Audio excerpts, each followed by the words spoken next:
Hello Skyline, the name is Mendoza, Rodrigo Mendoza, and here's your rated review on the brand new 007 film, Spectre. Welcome, James. It's been a long time. And finally, here we are. This movie takes place shortly after the events of Skyfall, as a cryptic message from Bond's past puts him against his toughest challenge yet, with one of the highlights of this film being a very well choreographed fight sequence on a train. And the set pieces are very nice as well, Big Bad Christoph Waltz's lair being the best of the set pieces. Anyways, another one of the highlights of this film is the Aston Martin DB10 and the phenomenal all-around acting. To top it all off, this film is shot gorgeously. Just the opening sequence of this film, which takes place in Mexico City during the Day of the Dead, is shot in stunning 4K. And it makes sense that this film is shot so well, as Skyfall director Sam Mendes and Swiss cinematographer Hoyt van Hoytma were in charge behind the scenes. All this being said, I highly recommend watching this film in IMAX. Trust me, it's well worth the extra cash. This film also introduced Christoph Waltz as Oberhauser. When we first meet him, his arrival to the film is almost Joker-esque, and has a few ridiculous moments and quotes, largely due to the script writing, which is shady at best. But overall, he served as an intimidating villain.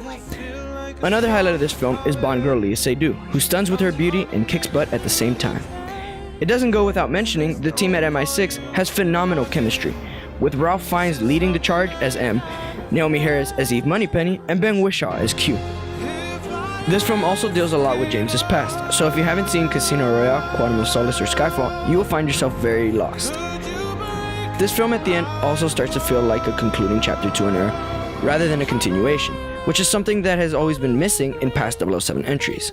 Now the Bond song, Writings on the Wall, by singer-songwriter Sam Smith, has been one of the most chastised Bond songs in recent memory, but I'm happy to report that this song goes beautifully with the overall theme of the film and the opening title sequence. However, it doesn't go without mentioning that this movie had its fair share of flaws. This movie is 2 hours and 30 minutes long, making this the longest film in Bond history. But in reality, this film should have been about 2 hours and 15 minutes long. There are a few nice twists, but the majority aren't game changers. Finally, there's a story arc in London with BBC Sherlock's Andrew Scott that isn't that good, but it keeps the Tim in London busy. The inclusion of Monica Bellucci and Dave Bautista only serve as short cameos, which is rather unfortunate given their range of acting skills, but they were both functional.